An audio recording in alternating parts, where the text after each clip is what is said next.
We are camped in one of the ways that I like to be camped the most, which is out in the total open. I always like to look back at my trailer in the distance, and all you see is just sky and basically flat landscape, kind of nothingness. Taking Mr. Echo for a little hike down here. We're going to find out what this water is all about down here. There is nobody out here. I haven't seen anybody all last night or all day today. The weather's pretty decent. We got a lot of sun already. Now it's getting cloudy. Almost looks kind of stormy. So I do have two long sleeve shirts on. It's a little chilly. When the sun's out, it's super warm. So in that case, I just put on my, basically it's a windbreaker, waterproof jacket. And that'll keep me plenty warm. I'm going to be hiking, so I warm up pretty quick. And I am actually wearing long underwear under my pants. As long as I don't get too hot, then that's pretty comfortable. I have a warm hat in my fanny pack here. But for right now, I'm just wearing this buff. I like these buffs a lot. You put this thing around your neck, and man, you get super warm. Right now, my ears are kind of cold, so I'm wearing it like a hat. And I got my fanny pack on. And I've been testing these out, these different systems. You guys see my blue backpack. And then one of our subscribers, Jeremy, he sent me two different styles of fanny pack. This is the small one. And I really like this. I mean, you don't even know that you're wearing it. It doesn't hold water very well, though. That's the main thing. And I really, I can't put that much stuff in there. It doesn't even have a pouch for my cell phone, so it's a little awkward with the cell phone. But I like it because it's small. It's, I can just have my basic stuff in there. Like I got binoculars in there. I got a little first aid kit. Got a little bit of water in there. I got Echo's leash in there. A little bowl for him. And that's about it, really. Oh, I got pepper spray in there. Then the big fanny pack, it's like a shoulder thing, and then it kind of hangs on your hip. I like that thing. It's really big, so it's kind of easy to put in too much stuff to get it heavy. But it holds water better. There's a water bottle pocket. But for something like right now, where I'm just going to go hiking for maybe an hour, it seems like a little much to carry along with me.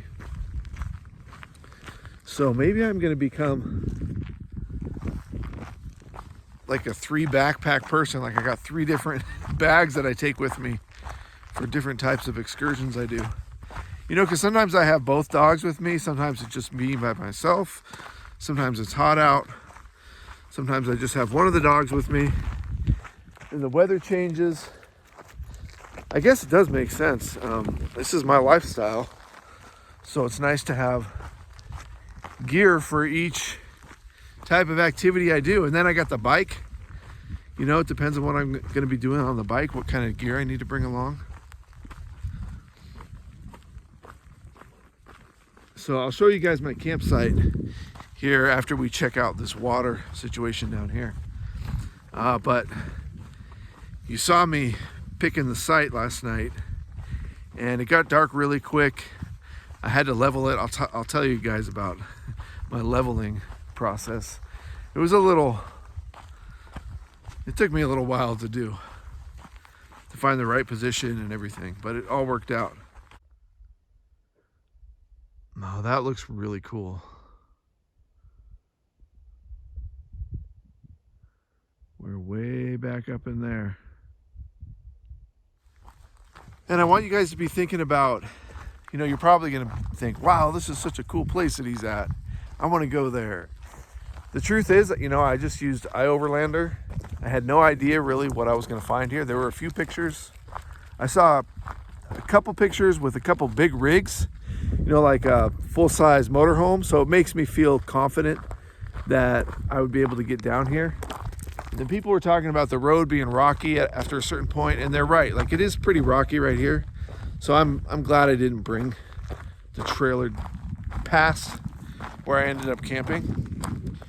So once you learn how to use iOverlander, man, it's really helpful. So I want you guys to think about the idea that it doesn't really matter where I am right now. You might want to come here. You might think this is amazing. And I'm not trying to keep this place a secret or anything.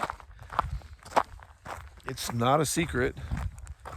But I want you guys to think about the idea that you can find places like this all over. It doesn't matter what state you're in. It doesn't matter where you are in that state, how close you are to a big town. You can find amazing little places, and then you can start to kind of call them your own. And that's what I really enjoy about finding places, is they start to feel like, oh, they're my own little places that I kind of know about.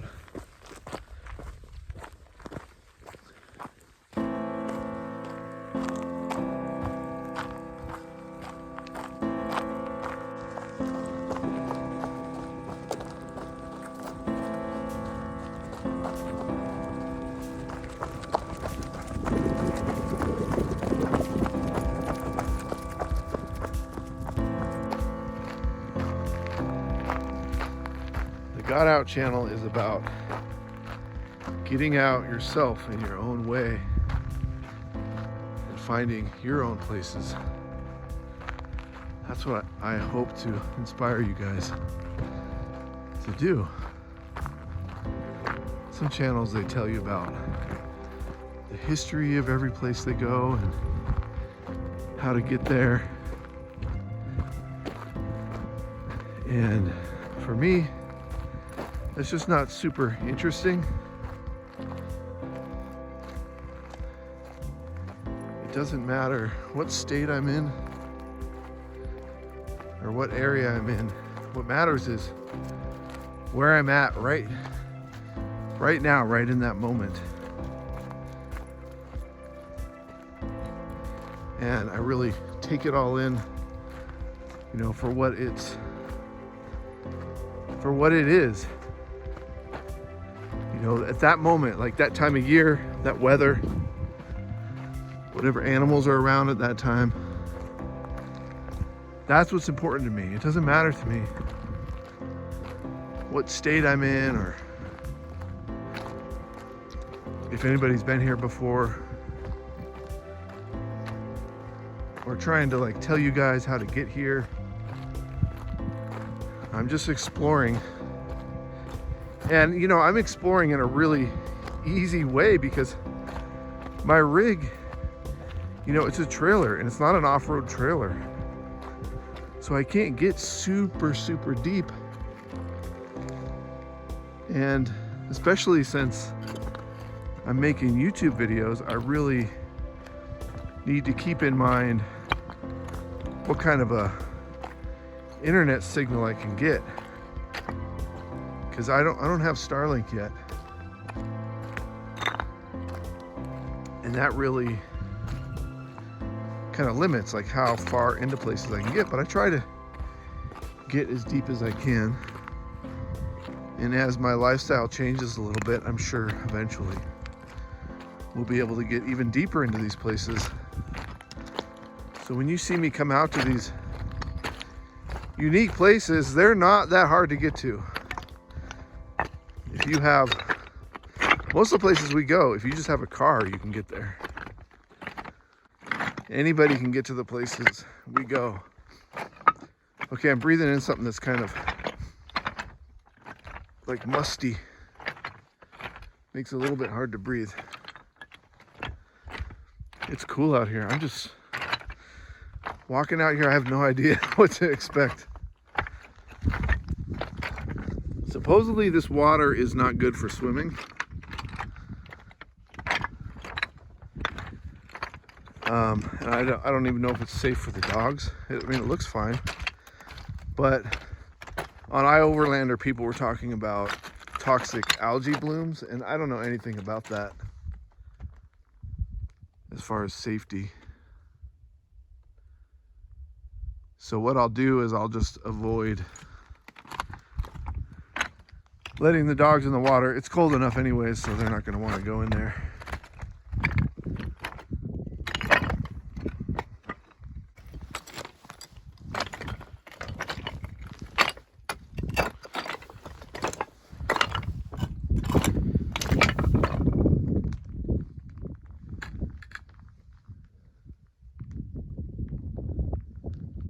There's Echo.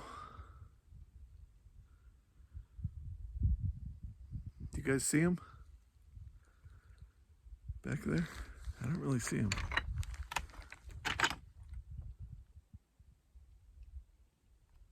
I hear him.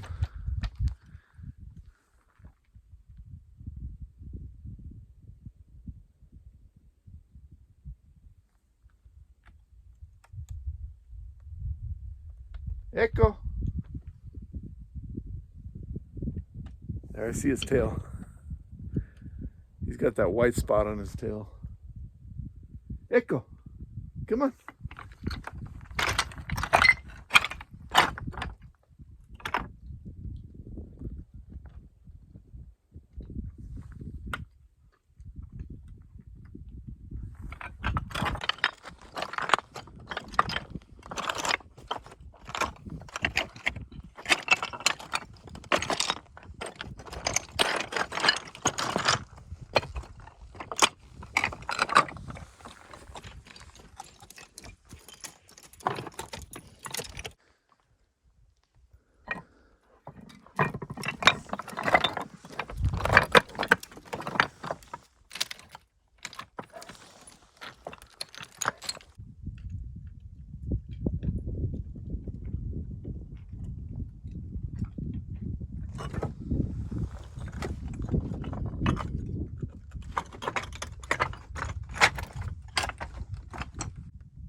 Good dogs.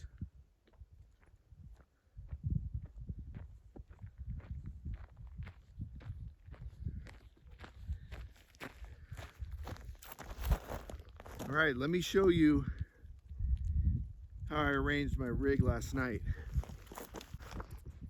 It was dark. Like it was getting dark.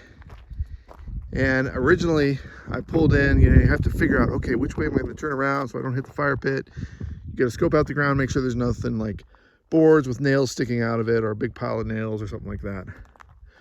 This campsite was really clean, so I felt like I could pretty much go whatever way I wanted. But originally I was faced exactly the opposite direction, so the truck was facing out that way. because I wanted the door to be on this side. But then what I realized was the slope goes down. It also is sideways like this. But the main problem was it sloped down. And so I didn't want to have to detach. And you really can't level it out that way. It's kind of hard to explain, but it took me a while to figure out, okay, what I need to do is turn the rig around 180 degrees. So I had to back up and then come back around so I could put the trailer face down into the angle of the slope of the land. So when you get inside, then it's really slanted downwards. But then I'm able to put the back wheels up on blocks, which raises up the hitch. And that got it pretty level in that case. And plus I had to put a board here. I started out with 2 boards and it was too many.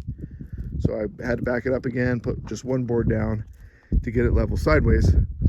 Then when I put this block of wood down here and use the jack to jack up the trailer from the tongue up even more, you know, another probably 3 inches, something like that, then I'm able to get the trailer perfectly level.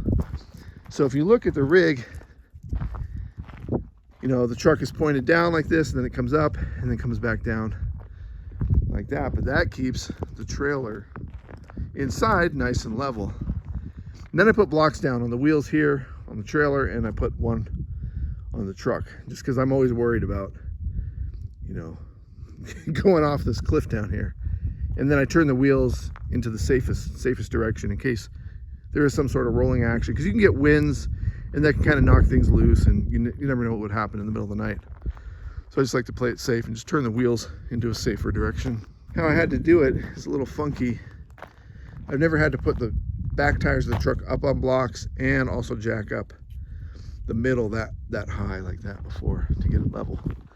But it worked, and man, this place is quiet. We slept super good. Echo's happy we just did our hike. Dodger's happy we're back. And while we were gone down there, I put Dodger's food, because he had some leftovers from this morning's breakfast, in the bed. So he ate a fair amount of it, you know. He's been doing pretty good, actually, eating most of his food lately. And I'm always adding things to it, throwing scraps in there and stuff like that, trying to get him to eat it, to keep this guy as fat as possible. He's a little wonky, you know, as far as walking and things like that, but he can still get around. I didn't take him down where we were just because it's pretty far. It was probably a couple miles up and downhill. All right, we'll see you guys in the next video. Hit that thumbs up button. Let us know you're watching. The dogs and I like to know you're watching. Helps out the channel. Make sure you're subscribed. Are you subscribed to the Got Out channel, or aren't you? Some of you watch a lot and you don't hit that subscribe button. If you hit that subscribe button, then you won't miss any of our videos. And if you have notifications turned on by hitting the bell on YouTube, then you'll get notified of our live streams that we do. I'm actually going to do a live stream from inside the trailer today, because amazingly I have a really good signal here, so I'm able to do a live stream. So if you would have had your bell clicked, then you would see our live stream before this video even comes out, so you'll be ahead of the game that way. Thanks you guys for your support, and yeah, we'll see you in the next video.